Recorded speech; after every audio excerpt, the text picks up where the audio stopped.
look at Ohio State at this point, how are they kind of evolved since you saw them last month? They're an interesting team because they play hard, and they've got a lot of pieces, and they're right there. Obviously, unfortunate situation against Wisconsin, but obviously they have our attention. They beat us, by 16, and they're in the fight every day. You can tell. Chris has got them still playing hard, playing together, and I think when you look at like I said, you look at the individual pieces that they have. They got a lot of different guys that can score. They have a lot of different guys that can post up. They compete defensively. They've got, some three-point shooters, and they've got some depth. So, team that we have the utmost respect for. Is Sensabaugh, is he the best freshman in this league? Certainly one of the top, yeah. There's some other good ones too, but he's really gifted offensively. And that's not to say that he's not, a good defensive player or anything like that, but like he has a real keen sense of how to score, how to get his shot off, scores from all different locations, how to use his body. He's impressive. Fran, not that your players needed to be reminded, but the Minnesota game, you're always preaching to us that you got to respect everybody. Is that just another example of the fact that they kept it close with 8 scholarship players? Yeah, they've been doing that all year. They got blown out a couple times. I think they've come to the realization, like, Garcia's probably not going to play. That's what it looks like. So a lot of it falls on Battle and Cooper, but those other kids are gaining confidence. They've got a really good freshman class, and they've got some size, and they've got some speed, and they fight you on defense, and you got to make shots to beat them. And we had a stretch where we were, and then we weren't, and then we did at the end. But they're going to keep coming. Ben's doing a good job with them.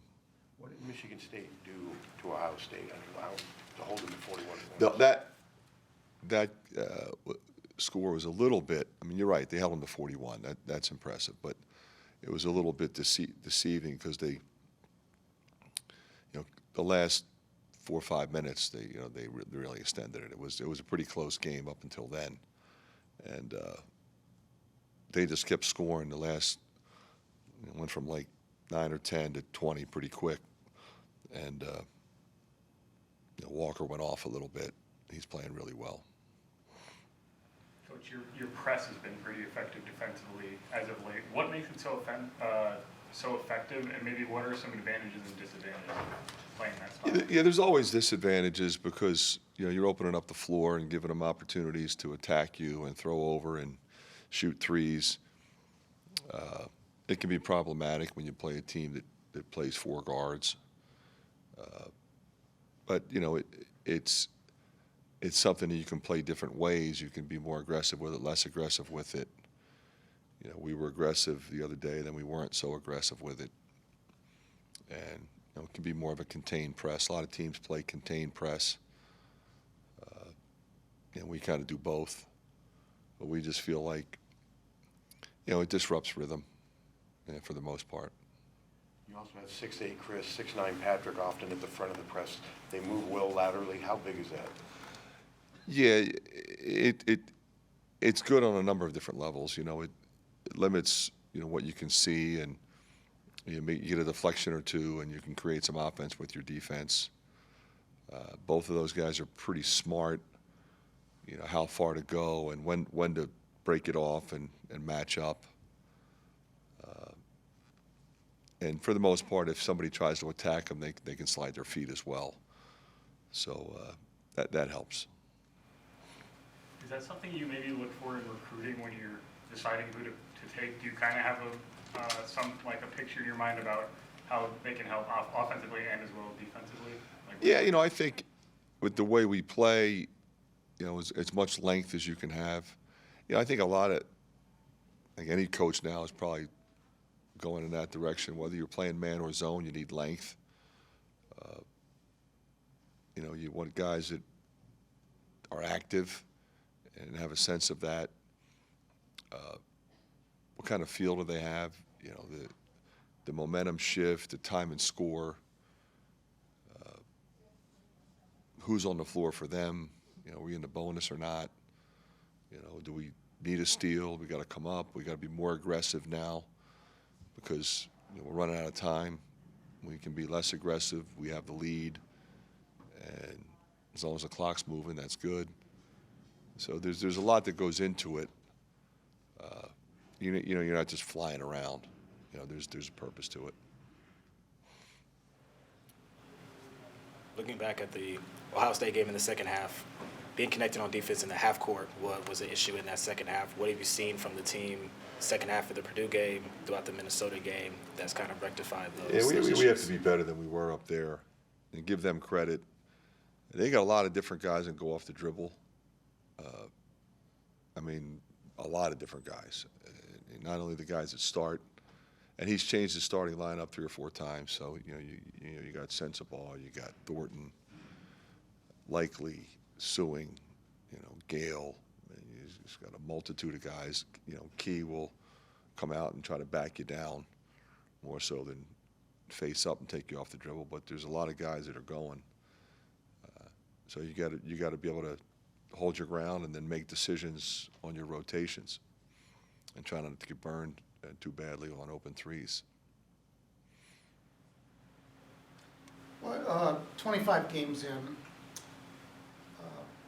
how do you feel about this team? What's been good? Where have you been pleased? And then where would you like to see improvement or maybe an extension of improvement? Yeah, no, I think we've absorbed, our share of injury and sickness and so forth. I think we've competed, been fairly consistent in that area. For the most part, we've shot it well. We've had some games where we have not, and obviously you hope that doesn't happen. But I do think when we haven't shot it well, it hasn't been because we took bad shots. It just didn't go in.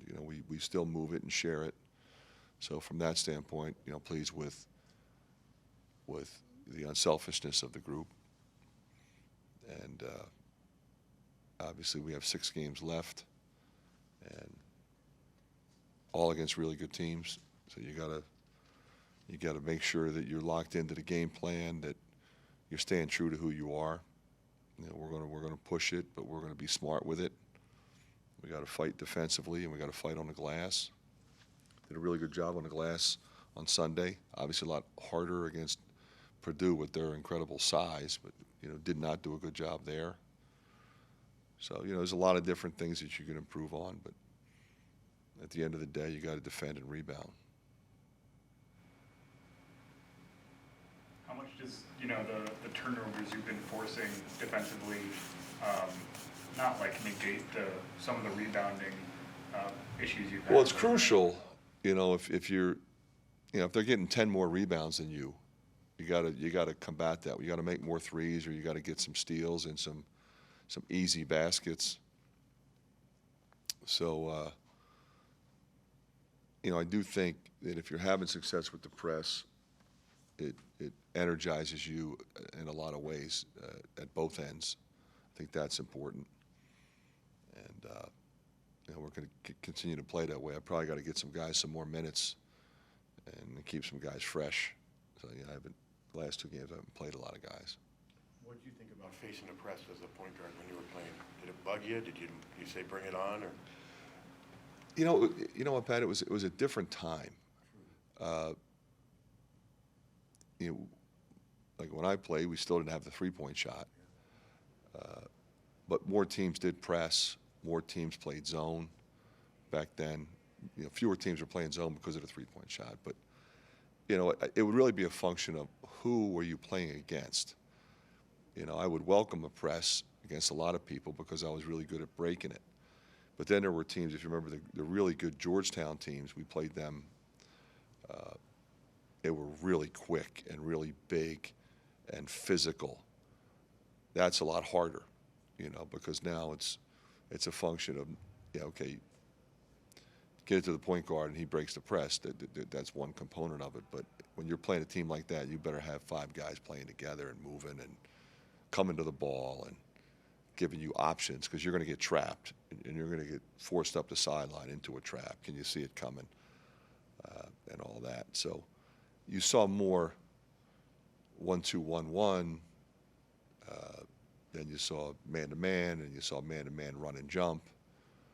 A lot of 2-2-1. There wasn't a lot of 1-2-2 the way we play it until Rolly Massimino started playing it. He was, I've told you before, that's where I learned it and studied it with him. And I like it because you can be aggressive with it, but it still protects the basket, because you're not pressing to give up layups. So as a point guard, my job was to try to split, to get through it, and get layups or dunks for my teammates. Because you do that, they're going to get out of it. So, we're trying to press you and keep it on and not give up easy baskets. And then you can keep it on. And it's also a function now of, in those days, there was no clock. So now it has additional benefit. If they take 15 or 17 seconds, there's 13 seconds left to try to score. Left stuff you have to guard. Thanks, Okay, thanks, guys. Thanks. Yep.